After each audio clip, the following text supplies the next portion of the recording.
Okay, so welcome to this first video in the playlist on glutamate signaling. And this video, what I'm going to do is I'm going to start off with discussing the structure of glutamate, and then I'm going to discuss the different types of glutamate receptors very broadly. We're not going to go into any of the detail of each type of glutamate receptor in this video. We're just going to have a broad outline of the different types which exist.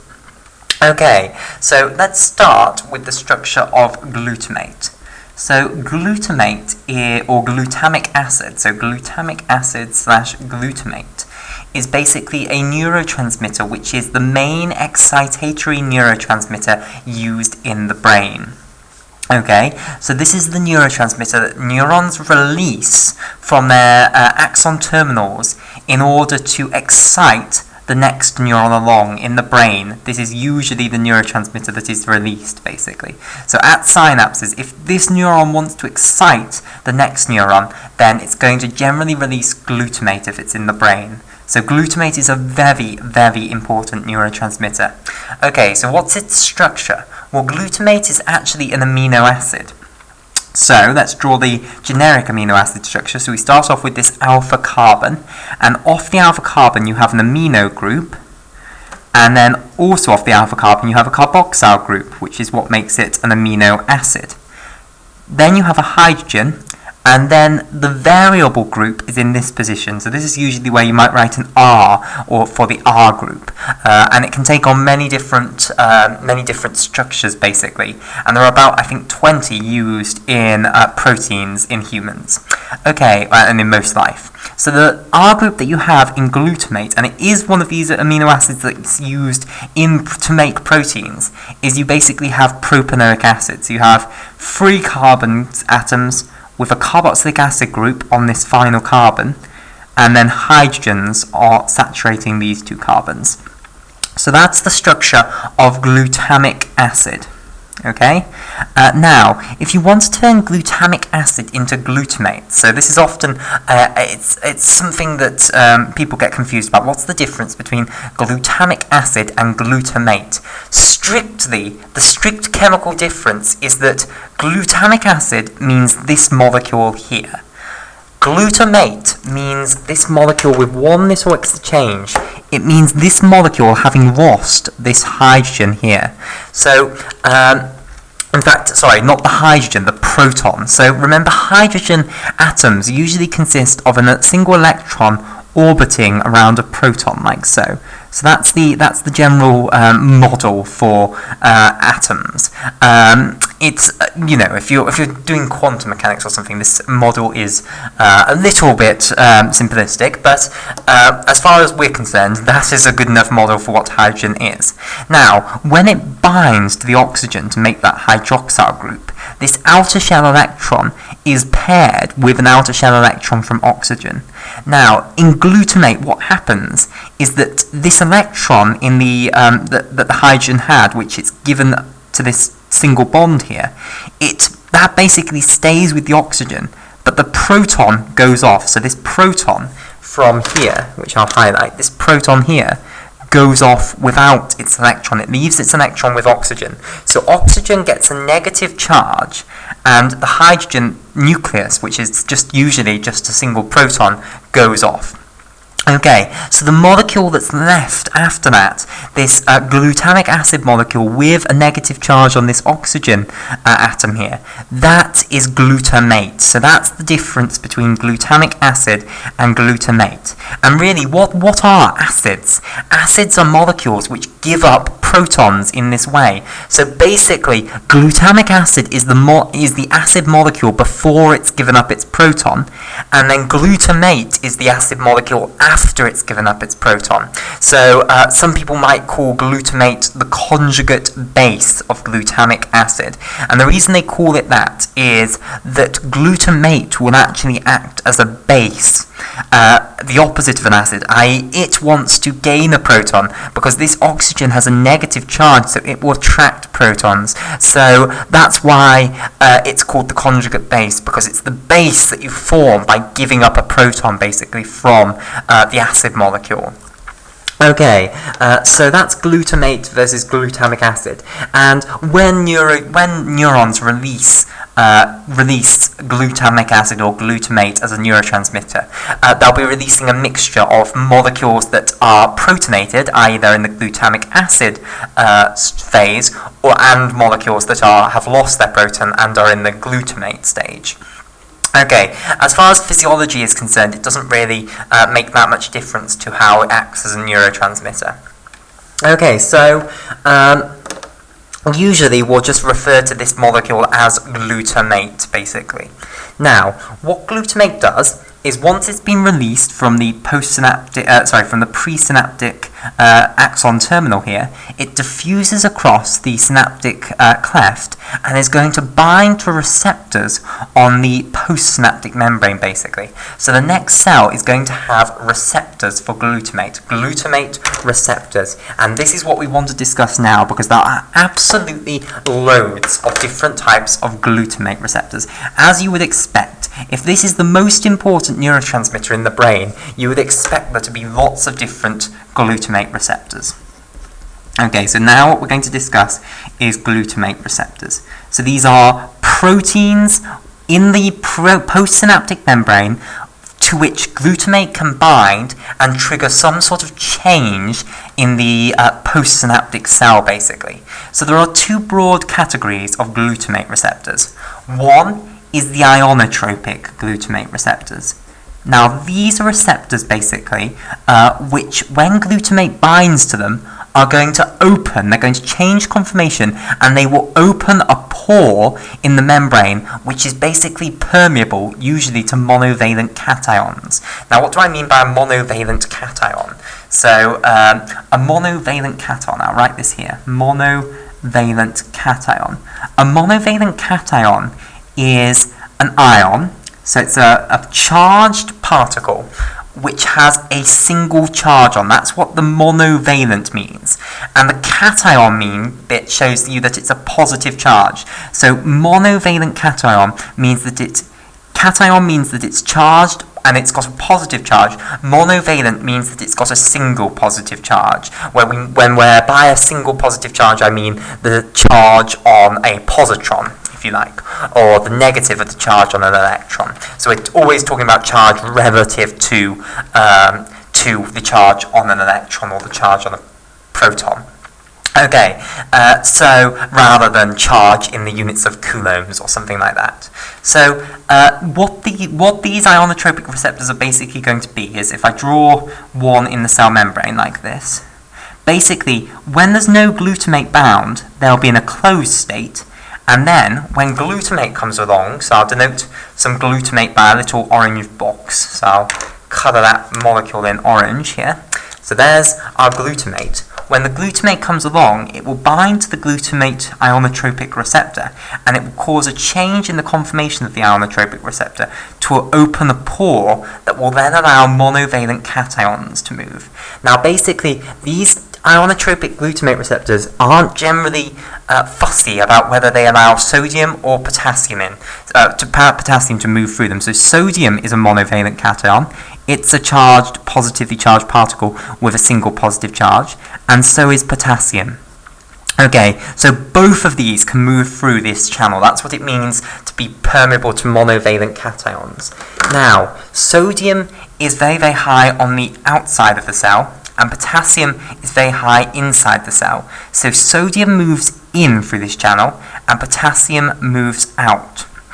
But overall, the amount of sodium moving in generally beats the amount of potassium ions that move out. So, overall, this leads to a build-up, of positive charge on the intracellular compartments. You get positive charge building up on the intracellular compartment, and that depolarizes the cell. So ionotropic receptors are basically receptors which, when the glutamate binds to them, lead to the membrane depolarizing, lead to an excitatory postsynaptic potential, basically. Okay, so the other name for them will be ligand-gated ion channels. So the ligand in this case is glutamate, and they are ion channels, basically, ligand-gated ion channels. Okay, and they trigger excitatory postsynaptic potentials, EPSPs. Right, so there are lots of different types of ionotropic glutamate receptors. Okay, so in fact, actually, before I discuss the different types of ionotropic receptors, what I want to first complete is just the major two divisions. So we've talked about this one division here, so let me circle everything to do with ionotropic receptors. So all of this is about ionotropic receptors. Right, now let's talk about the major other type over here, which is metabotropic receptors. Metabotropic, and basically these are not ligand-gated ion channels. When glutamate binds to these, it does not trigger some conformational change in the protein, which then opens a pore through which monovalent cations can move. Instead, what happens is what these structures are G protein coupled receptors, 7 transmembrane receptors. So they have 7 membrane spanning alpha helices, like so, and they will be coupled to G proteins. So they do not cause, at least not directly, they do not cause a depolarization of the membrane, basically. Instead, what they lead is to some change in metabolism. So they lead to some downstream signaling pathway through G proteins, heterotrimeric G proteins. Downstream signaling pathway. Okay, so that's why they are called metabotropic receptors. So they are GPCRs, basically, G protein coupled receptors. Right, and we'll discuss about both of these two types. So in each of these two huge divisions, the division of ligand-gated ion channels and metabotropic or G protein coupled receptors, there are absolutely loads of different types of each one of these. So firstly, let's begin with ionotropic receptors. What are the different types of ionotropic receptors? Well, basically, there are 4 large divisions of these different types. Okay, so 4 different types, major types of ionotropic glutamate receptors. And in each of these subtypes of ionotropic receptors, there are loads of other subtypes, but we won't talk about that now. We'll just talk about the major 4 categories of ionotropic glutamate receptors. So firstly, there is the AMPA receptor. Okay? Right, so we'll begin with our discussion of the AMPA receptor. Right, so the AMPA receptor is a ligand-gated ion channel which responds to glutamate, and when it opens, it's permeable to both sodium, potassium, and actually I should have talked about this at the time when I was just talking about ionotropic receptors. You can also have slight permeability to divalent cations. Now, in that case, what we mean is, again, we have a cation, so it's a positively charged particle, but now it's divalent, which means it has 2 positive charges. And the main divalent cation that's physiologically relevant is calcium, basically. So, AMPA receptors are also slightly permeable to calcium. Right, so the first thing, let me just talk about why they are called AMPA receptors. So AMPA is actually a chemical. So AMPA is a chemical, and its full name is alpha. So it's equal to alpha amino 3-hydroxy. This is a big name, by the way. 5-methyl. So I better go on to the next line. 5-methyl 4-isoxazole. Propionic acid. And let me show you what the structure of that molecule is, because it's easy to remember this great big long name once you've seen the structure. 4-isoxazole propionic acid. Right, so what is the structure of this molecule? Well, basically, firstly what we need to know is what's the structure of an isoxazole ring. So that's the first bit we're going to tackle. What is the structure of an isoxazole ring? So the structure of an isoxazole ring is as follows. So it's a 5-membered aromatic ring. So it's got a nitrogen here, then it's got an oxygen at the head of the pyramid, and then it's got carbons here, and a carbon there. So basically it's a 5-membered ring with nitrogen and carbon in, and there are double bonds here and here. So that's the structure of an isoxazole ring. Usually, if it was just pure isoxazole, what you would have is you'd have a hydrogen atom off this carbon, a hydrogen off that carbon, and a hydrogen off that carbon to saturate those carbons. But in this case, we've got all sorts of things coming off. So the way that you number the different groups on this isoxazole ring is that the oxygen is said to be number 1. The nitrogen is said to be number 2. This carbon here is said to be number 3, then 4, and then 5. Right, so what can we see here?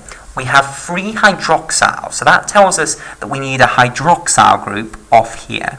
Okay, so that's the hydroxyl group off the 3rd one. So let me, so the isoxazole is this bit here. So I'll just highlight that with this pink colour. So that's that bit. 3 hydroxy rather, means this hydroxyl group on the 3rd carbon of this, well, the 3rd member of this ring. Then we've got 5 methyl, so that's a methyl group basically off this 5th carbon. So there's our methyl group off the 5th carbon. I'll highlight that one yellow. So here's the methyl group off the 5th carbon. And now we've got something off this 4th carbon, and it's propionic acid with alpha amino. So now let's put our propionic acid here. So here's our propionic acid sticking off the 4th one. So that bit basically here, this propionic acid off the 4th position, that refers to all of this there. And we also have this alpha amino, which basically wants you to put an amino group off the alpha carbon after this carboxyl group. So the carbon after the, so you've got this carbon involved in the carboxyl group, and the carbon joined to a carboxyl group carbon is basically known as the alpha carbon. So that's why we've got alpha amino there. So you're sticking on an amino group there.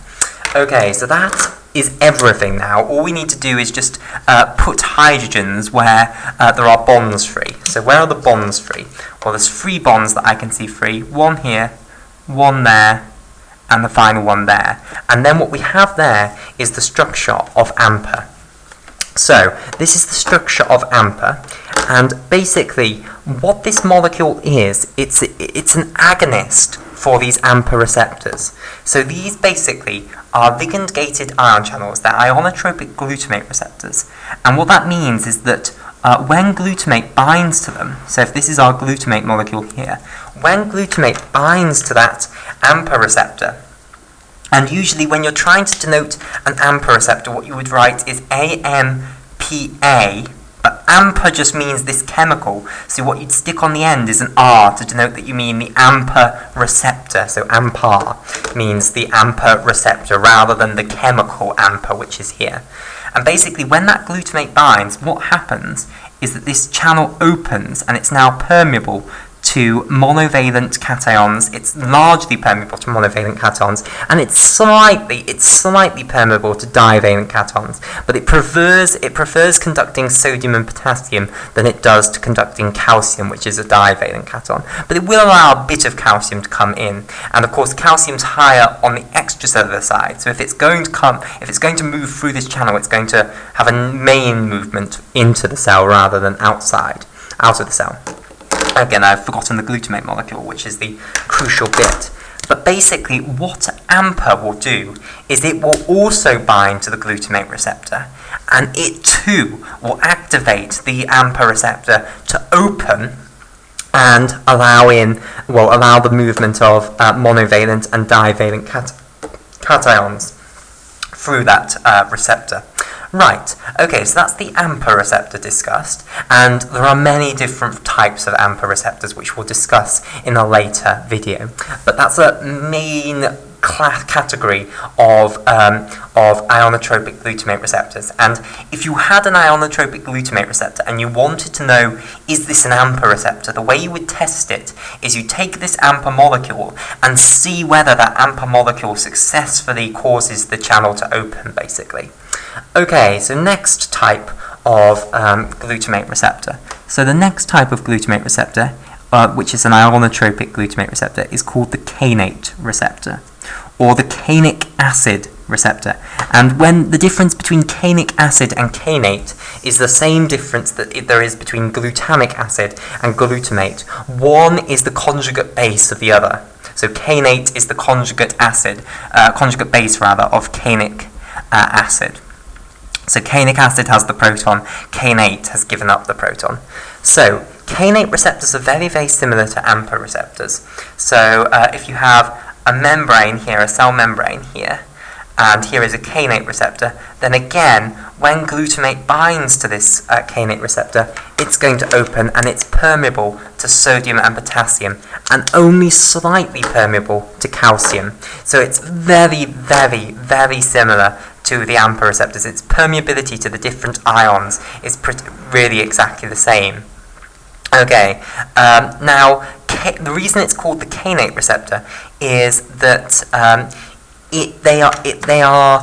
kainic acid is a agonist for these receptors. So kainic acid is a molecule which will bind to these channels and cause them to take on the open conformation as well. So again, kainic acid is an agonist for these receptors, just like AMPA is an agonist for the AMPA receptors. Now it turns out that kainic acid, or kainate, is actually a very good agonist for AMPA receptors as well. And before we knew about the molecule AMPA, we actually believe that AMPA receptors and kainate receptors were the same type of receptor, because when we were doing experiments, if we did an experiment and we got one of these glutamate receptors, and either an AMPA receptor or kainate receptor, and we exposed it to kainate had pretty much exactly the same effect on both of them, so we couldn't tell them apart. We didn't have the pharmacological tools for telling them apart.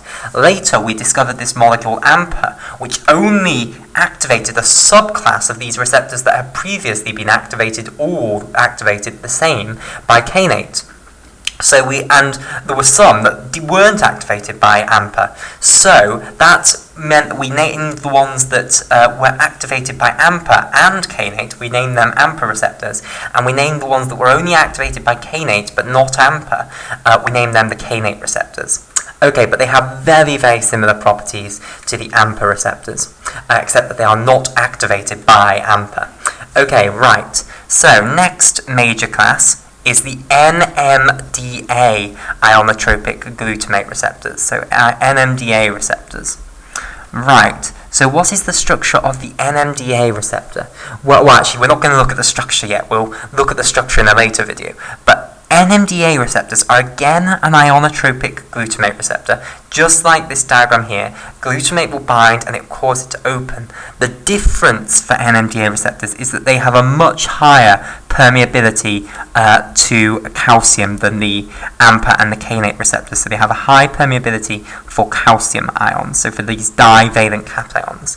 Another big difference between NMDA and AMPA and kainate is that NMDA will bind glutamate with much higher affinity. So if you put in a certain concentration of glutamate, you expose your glutamate receptor to a certain concentration of glutamate, then a certain number of the receptors will be occupied by the glutamate base. Glutamate will have bound to a certain number of the binding sites on the receptors.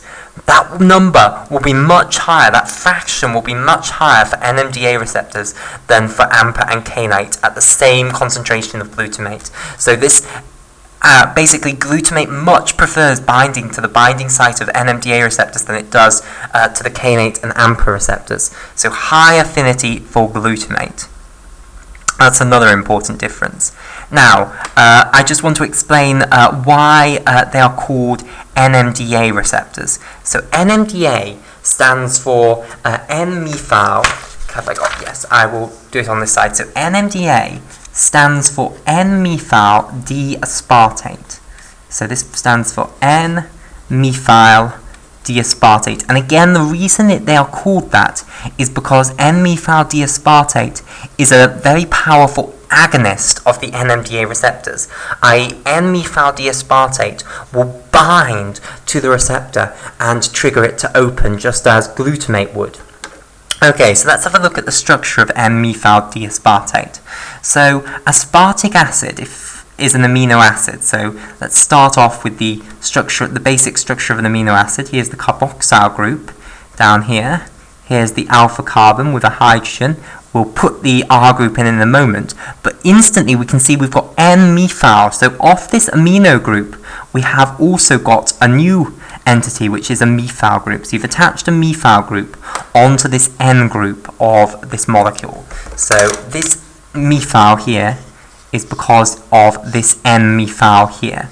Right, now the side group is D-aspartate. Now I'll tell you about what the D means in a moment, but basically aspartic acid is like glutamate, but instead of being propanoic acid that you attach onto the side, it's ethanoic acid, so just 2 carbons, like so. And again, the difference between aspartate and aspartic acid is aspartic acid, you'd have this proton here, and aspartate would be the conjugate base of this, i.e. you've removed the proton and the oxygen's got a negative charge, like so. So that would be what the difference between aspartate and aspartic acid is. Now let's briefly discuss what this D here means. So if we discuss, basically amino acids have a very interesting structure as far as optical isomerism is concerned. So basically, if we look at what the structure of an amino acid, so here's the alpha carbon of an amino acid, here's the amino group coming off the alpha carbon, here's our carboxyl group here, and here's the hydrogen coming off the alpha carbon. Then usually there's an R group here. Now, you have got 4 groups coming off a carbon, like so. Basically, that carbon is now known as what it's got 4 different groups coming off this carbon. That is now known as a chiral center, and let me explain why. It's called that because there are 2 ways this molecule can exist, basically. And let me show you them. To show you them, I'm going to have to show you the 3D structure of this molecule. Okay, so let's stick our carbon here, this alpha carbon, right in the center of our page, and then let's put the hydrogen going upwards like so. Then what you have is you have 3 groups coming off. So let's have 1 group coming out of the page towards us, 1 group going backwards like that, and then 1 group, let's say, in the page coming here. So let's initially we'll put the carboxyl group over here. We'll put the R group here, and we'll put the amino group there. So hopefully you can understand what this molecule means. You've got the hydrogen and the amino group are effectively in the page, in the same plane as the page, basically. So and that's what these normal lines here mean. When I put a dashed line like that, it means that it's going into the page, basically. It's going away from us. And when I put a line like this, it means it's coming out towards us. Now, compare and contrast this with this structure here. Again, have the hydrogen in the same position, but now have the amino group in the same position, but now swap the R and the carboxyl group. R going away from us, and the carboxyl group coming out towards us. Now the question is, are those 2 molecules the same? Now you might say instantly, of course they're the same, but I challenge you to superimpose this one on there. I challenge you to rotate this around and try and turn it into this. You can't do it because when you move this across over to here, you have to keep it in exactly the same plane just to have the carbon coming onto this carbon, to have the hydrogen coming onto this hydrogen, and then to have the amino group coming onto this amino group. But when you get there, the R group, it's in the wrong position. The R group's where the carboxyl group is here, and this carboxyl group is where the R group is there. So these are actually different molecules. You cannot turn this one into this one without breaking bonds, without doing a chemical reaction. You cannot turn this one into that one. And that's because these bonds are they're not flexible. You can't just interchange this bond with this bond. You can't just swap that group, move it into the position that the carboxyl is.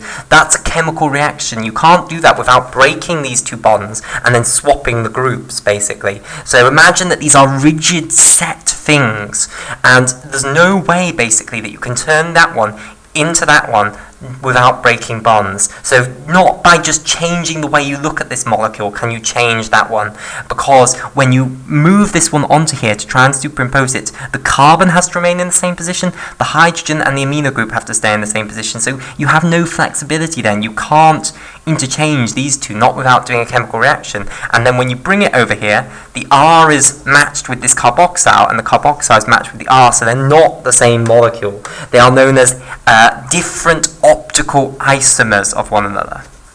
Optical isomers. Or an older name is enantiomers. Enantiomers. The reason it's called that is because they're actually mirror images. If this molecule was to look at itself in the mirror, the thing it would see is this one, basically. Okay, right.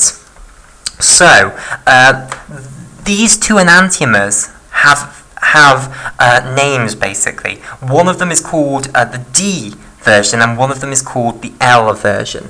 Okay, so the way you can work out which amino acid is the L and which is the D is by positioning it like this. The reason I drew it like this is a very special reason. If you look at what's happening here, this is effectively the clockwise way of going round. So if you imagine that you are sitting where the hydrogen is sitting, looking down at the free groups spanning off this carbon, then as you turn your head clockwise, you'd go from looking at the carboxyl group to looking at the R group, and then to looking at this amino group, and then you go all the way back to looking at the carboxyl group. So basically, the way that you can do this is if you read these as CO, R, and then N, then it makes the word corn. That's the way of remembering this quite nicely. And in this case, you have to go round clockwise in order to read corn, basically, in the correct way.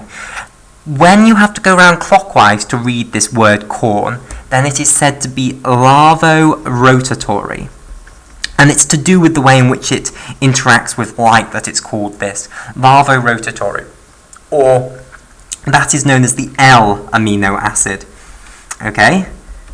Now, in this case, if we wanted to read the word corn, then we'd start here with the CO, and then we'd have to go this way instead. So if we were sitting up where the hydrogen is, and we wanted to read the word corn, we'd start off down here with the CO, we'd then go this way to read the R, and then we'd go back round here to read the N, and we'd get to corn.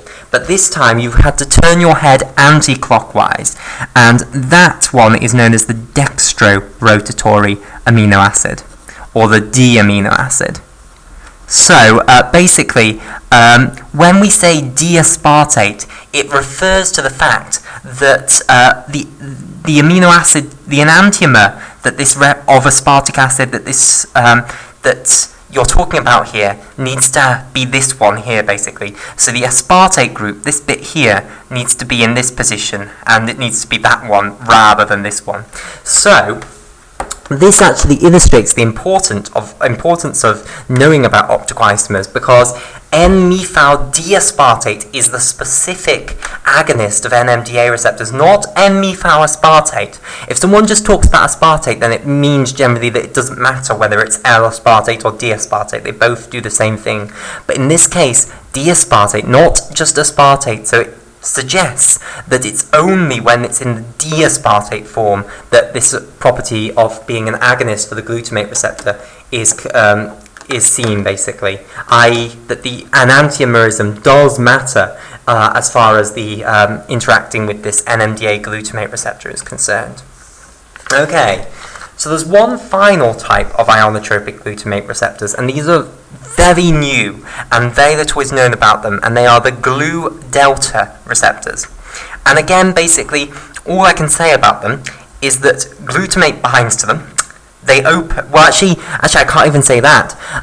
It's not known actually what the endogenous agonist for these are. So don't ask me why they've called them glutamate delta receptors. They suspect that the agonist is glutamate, but they aren't actually sure. But it does cause excitatory postsynaptic potentials. So these receptors do open and allow in monovalent cations into the cell to depolarize the cell, basically.